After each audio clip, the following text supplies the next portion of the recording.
और इस समय प्रधानमंत्री नरेंद्र मोदी बात कर रहे हैं। सीधे चलिए उनके कार्यक्रम में। वैक्सीन को लेकर भारत में हर जरूरी तैयारियां चल रही है। भारत में बनी वैक्सीन तेजी से हर जरूरी वर्ग तक पहुंचे, इसके लिए कोशिशें अंतिम चरणों में हैं। दुनिया का सबसे बड़ा टीकाकरण अभियान चलाने के लिए भारत की तैयारियां जोरों पर है। मुझे विश्वास है कि जिस तरह बीते साल संक्रमण से रोकने के लिए हमने एकजुट होकर प्रयास किए, उसी तरह टीकाकरण को सफल बनाने के लिए भी पूरा भारत एकजुटता से आगे बढ़ेगा। साथियों, गुजरात में भी संक्रमण को रोकने के लिए और अब टीकाकरण के लिए तैयारियों को लेकर प्रशंसनीय काम हुआ है। बीते 2 दशकों में जिस प्रकार का मेडिकल इंफ्रास्ट्रक्चर गुजरात में तैयार हुआ है, वो एक बड़ी वजह है कि गुजरात कोरोना चुनौती से बेहतर तरीके से निपट पा रहा है। एम्स राजकोट गुजरात के हेल्थ नेटवर्क को और सशक्त करेगा, मजबूत करेगा। अब गंभीर से गंभीर बीमारियों के लिए राजकोट में ही आधुनिक सुविधा उपलब्ध हो रही है। इलाज और शिक्षा के अलावा इससे रोजगार के भी अनेक अवसर तैयार होंगे। नए अस्पताल में काम करने वाले लगभग 5,000 सीधे रोजगार उपलब्ध होंगे।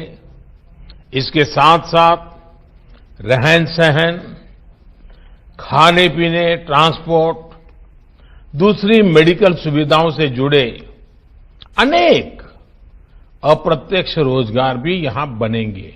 और हमने देखा है कि जहां बड़ा अस्पताल होता है तो उसके बाहर एक छोटा शहर ही बस जाता है। भाइयों और बहनों, मेडिकल सेक्टर में गुजरात की इस सफलता के पीछे 2 दशकों का अनवरत प्रयास है, समर्पण और संकल्प है। बीते 6 सालों में पूरे देश में जिस इलाज और मेडिकल एजुकेशन को लेकर जिस स्केल पर काम हुआ है, उसका निश्चित लाभ गुजरात को भी मिल रहा है। साथियों, बड़े अस्पतालों की स्थिति, उन पर दबाव से आप भी भलीभांति परिचित हैं। स्थिति ये थी कि आजादी के इतने दशकों के बाद भी सिर्फ 6 एम्स ही बन पाए थे। 2003 में अटल जी की सरकार ने 6 और एम्स बनाने के लिए कदम उठाए थे। उनके बनाते बनाते 2012 आ गया था, यानी 9 साल लग गए थे। बीते 6 सालों में 10 नए एम्स बनाने पर काम शुरू कर चुके हैं, जिनमें से कई आज पूरी तरह से काम शुरू कर चुके हैं।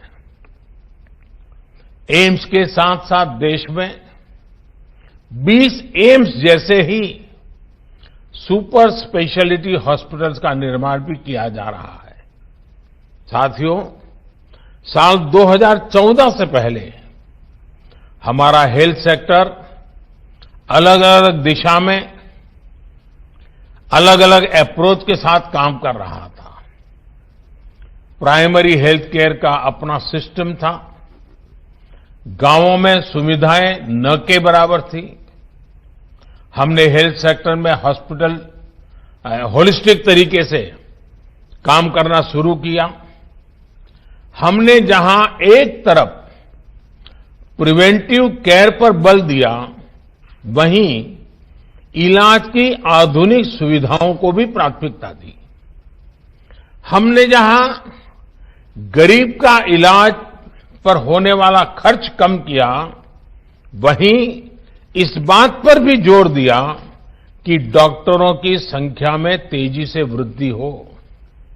साथियों, आयुष्मान भारत योजना के तहत देश भर के दूर-दराज के इलाकों में लगभग 1.5 lakh health and wellness centre बनाने के लिए काम तेजी से चल रहा है।